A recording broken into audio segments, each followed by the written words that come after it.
I know Don's told me you have two of you going to speak, and remember Leisa.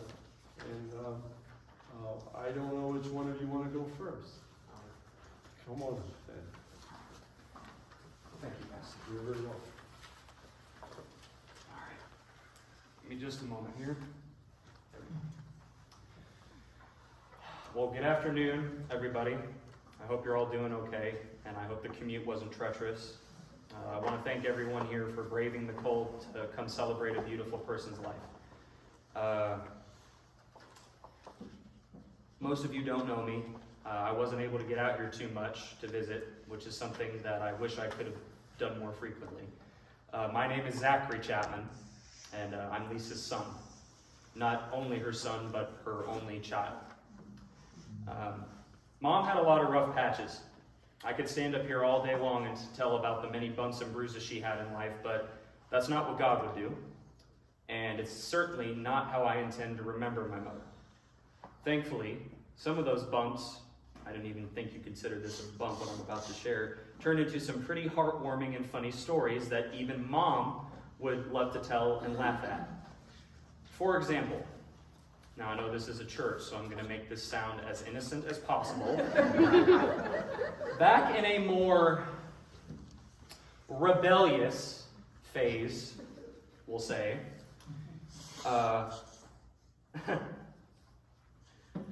one of my personal favorites, which multiple people in this room were actually present for. It's actually the story of the night she and my dad met for the first time. In the early 90s, that night, Mom, in her rebellious phase, consumed a little more alcohol than she probably should have.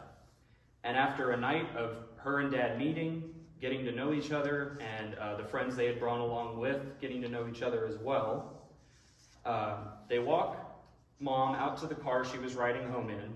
And as she's trying to slide into the passenger seat, because of all the beverages she had consumed, her stomach goes completely bonkers, and she looks like she's about to fall. Dad, thankfully being right there, he was trying to help her get in the car, is able to get a good hold on her before she could fall. He's able to catch her, and then out comes just this huge reverse serving of their dinner that Dad's fresh dress shoes had the very pleasure of consuming. They say it's all about first impressions, and Mom definitely left one that night. Believe it or not, Mom actually loved telling that story. Despite how embarrassing it might have been for her, she always got a good laugh out of that story. And I'm pretty sure you still do too, every once in a while. So, speaking of him, by the way, my father Dean is here with us this morning. And despite them eventually heading down the path of divorce, Dad fought very hard against a amount of obstacles recently because he really wanted to be here to pay his respects and celebrate my mom today. And Dad, I want you to know truly, thank you for doing that. It means the world to me, and I'm certain Mom is smiling down from heaven and is thankful as well that you got to be here today. Another couple funny stories. These ones are just pure heartwarming. So, to put a little context on it, my dad is the co-founder and vice president of the biggest Christian radio station down in Central Florida. And back in the mid to late 90s, that station got to be a part of what was at the time Florida's biggest Christian music festival, which, believe it or not, was held at Disney World. And at that festival one year, there was a very kind conversation exchanged between my mom and a energetic young man riding the elevator with Mom and Dad at their hotel. They talked all the way up. Nothing but good conversation all the way up. And when they got back to their hotel room, Mom starts to positively reflect on that conversation. Dad starts giggling to himself. Mom asked him what was so funny. Dad replies with, "I'm just shocked you don't realize who that was in the elevator with us." And Mom looks at him confused. "Is he a colleague of yours?" She asks. No, Leisa, we just rode on that elevator with Jeremy Camp." And I believe it only took about 0.5 seconds for my mom's jaw to drop from her head to the floor. She was a huge, and I mean huge, Jeremy Camp fan.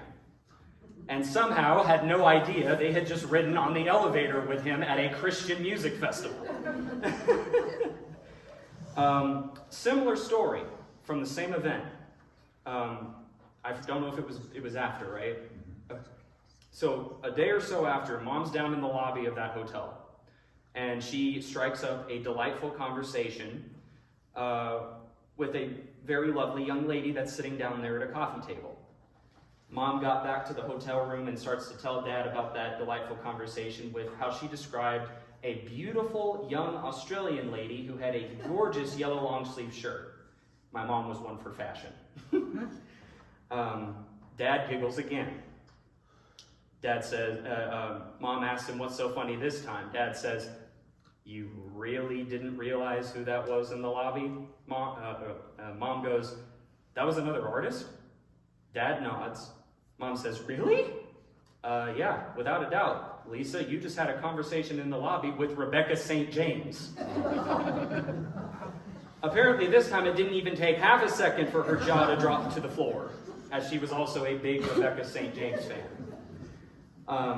These moments recorded in memory of Mom actually fangirling and being so shocked and excited, they always are going to hold a special place in my heart. Next, I want to share a very special story. This one is probably where I might get a little teary-eyed, so bear with me. A story how my mom truly came through and was a hero. Before I came along, Mom and Dad had the very unfortunate opportunity to experience 2 miscarriages. And they were, after those tragedies, started to give up on the idea of ever starting a family because of the heartbreak from losing multiple babies to miscarriage. And after a long time of not even having it on their radar anymore, Mom felt the tug of God on her heart to try for a child one more time. She talked it through with Dad, and because of that tug on that God put on her heart, and she chose not to ignore, I get to stand up here today and be here with you guys celebrating her life. Another piece of this story that makes her and Dad both heroes is at a certain point in the pregnancy, at one of Mom's follow-up appointments. By the way, just to preface this, her doctor's name was Dr. Sweet, and he was the opposite of sweet. I wish they would have called him Dr. Sour, because based on everything I've been told, that's how he actually was. At one of those follow-up appointments, she and Dad were told that because of a lot of choices that Mom made in her rebellious phase of life, there were a lot of effects that did to her body, and from what they were seeing, more than likely, I was going to be born with very severe birth defects or a disorder that would severely lessen my quality of life.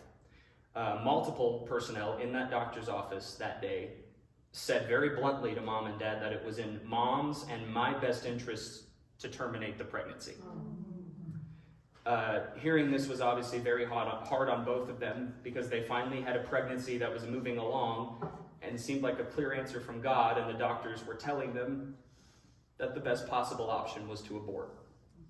So after that appointment, they sat in their car for God knows how long, just contemplating it in the parking lot. And after contemplation and prayer, they decided to go against those medical professionals' wishes. And because of that difficult and heartfelt choice, I get to be here today. Amen. Amen. I will never doubt, not once, ever, that my mother loved me. I know she loved me more than I'll ever realize. Many people besides just her can remember when she would make me laugh as an infant by singing, "You Are My Sunshine," in the motherly, goofy way while tapping my nose. And Pastor, I think it's perfect that you started this whole service with Amazing Grace, because that is exactly the song that she would sing at bedtime to get me to fall asleep. So that song hit hard in the best way possible, because I can even as a baby can remember her singing that to me. She also sang it to me when I was really upset and just needed to calm down, and it worked every time. She had a lot of just living in Central Florida in the Orlando area where I'm originally from. You obviously have all those theme parks around you. Despite how much she feared rides with drops, I can't tell you how many times she rode Journey to Atlantis with me at SeaWorld. Despite how hesitant she was about those rides, she loved the time we got to spend together, and so did I. I've been rewatching a lot of videos from when I last came to visit in 2021. Me, Mom, and Aunt Dawn were all playing rounds of Heads Up, which is a wonderful phone game if anyone's interested in those. I also recently found a video of while she was still living down in Florida before moving back here, hanging out with me and our dear friend Kelly. And we were all out one afternoon, and just because Kelly felt like it and wanted to bless Mom, she bought her a beautiful pair of turtle earrings from, I think it was Ross. My mother absolutely adored turtles. It was her favorite animal. And Kelly knew that and wanted to bless her by getting those earrings for her. I'll never forget the look on her face when she opened that box. She had the biggest smile on her face and then said, "Oh my gosh, I have to find where I can get my ears re-pierced." Because she hadn't worn earrings in several years, and so the holes were starting to close up. Those are memories that I'll always have etched in my mind and in my heart. That time I was out here in 2021, I can almost completely remember saying goodnight to Mom the night before I flew home from that trip. And Auntie, please forgive me if I get some of these details incorrect. I gave her a hug, gave her a kiss on the cheek. We told each other we loved each other. She smiled and went in the bedroom, closing the door behind her. And I won't go into detail as to why this is, but that moment, unknown to me at the time, was the last time I would ever see her. I love my mom, and I know she loves me. She loves me even though I wasn't a perfect son. And I pray for both hers and God's forgiveness for anywhere and everywhere that I ever went wrong in our relationship. I am really sad that my mom never got to meet my beautiful wife, and I'm just as sad that she's never going to get to meet her future grandkids. I have hope, though, that she will see them from heaven clear as day, from where she is now, and one day those face-to-face greetings will get to take place when God calls all of us home. As we continue to go about today's celebration of my mom's life, I'd like to ask us all to just pray for one another, either out loud or in your heart, because regardless if you knew her or not, as much as some of us may not want to, including me, sometimes I will admit it, we need to fight to remember and think of her the way God sees her now and the way he saw her here. She was a sinner, just like the rest of us. The moment she stood before God the Father in the courtroom of eternity and had to account for her wrongdoings, God told her that because she knew his son, no sin she committed was left on her record. She is not guilty and is free to go into eternity by the side of Jesus. And I will stand by that statement until the day I die. Amen. So let's spend whatever time is left this afternoon remembering her smile, her laugh, and all the good places of her heart. Thank you all, seriously, so much for coming out to celebrate her life. Thank you so much for your time. God bless you all. Thank you.